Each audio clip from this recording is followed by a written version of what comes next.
The first set of panels really tells the story starting with my grandfather in 1913. He came in as an American-born citizen. His story was that he was born in Napa Valley in 1878, and as a child he was brought back to China by his parents.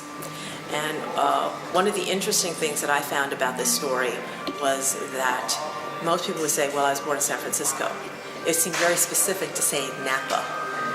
And in the course of my research, one of the things I found out is that at that time, 1878, there were probably about 900 Chinese in Napa, and there was a pretty thriving Chinatown in Napa, which no longer exists. So, and that Chinatown was established by members of the Chan family, which in Chinese is the same as Chin. So it made total sense, actually, a very believable story.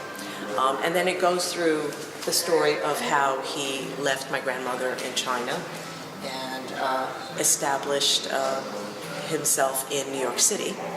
And then also the second panel about how he went back and forth over the years in order to father more children, also bringing money and gifts back to support the family back in China. And then it ends in this section with my third uncle, who came to this country and then served in World War II. He tragically died serving the U.S. Army in North Africa.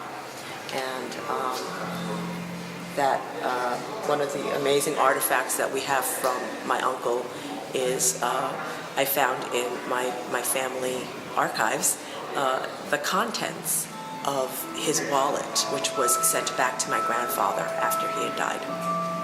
And, you know, it's really very poignant to see that. Very ordinary things. There are things like photo booth snapshots and a little $10 note and the card for a lawyer, a business card for a lawyer. And then there are two photos of, I think, our pinup girls. We don't know who they are, Caucasian.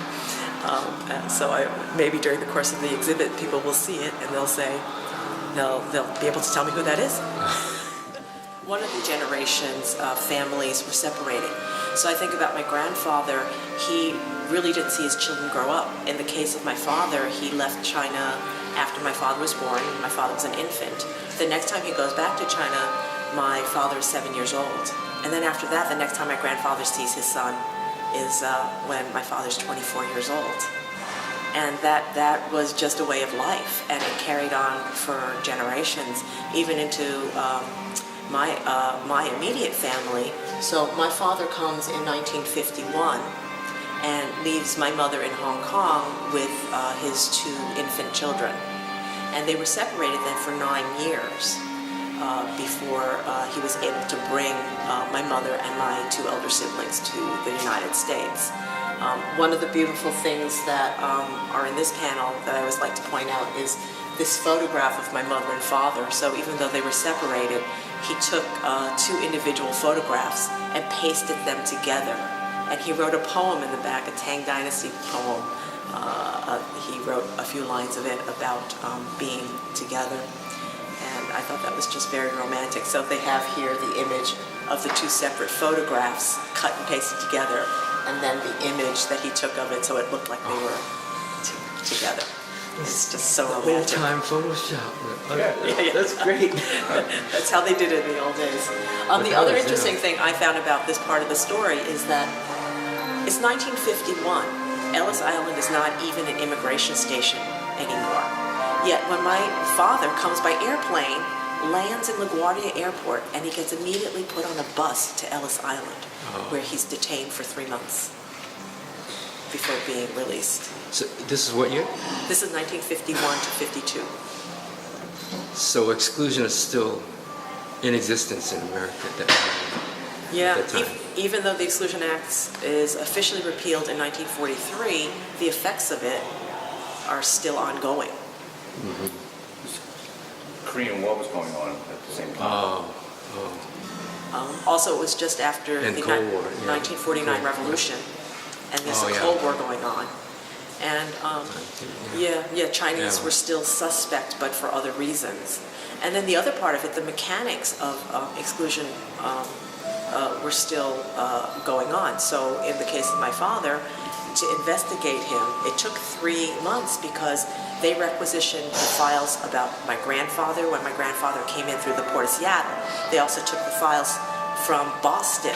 So they were compiling all of the old files on my grandfather and other people related to my grandfather and taking the interrogation transcript answers and comparing it to my father's current answers. So that type of interrogation was still going on.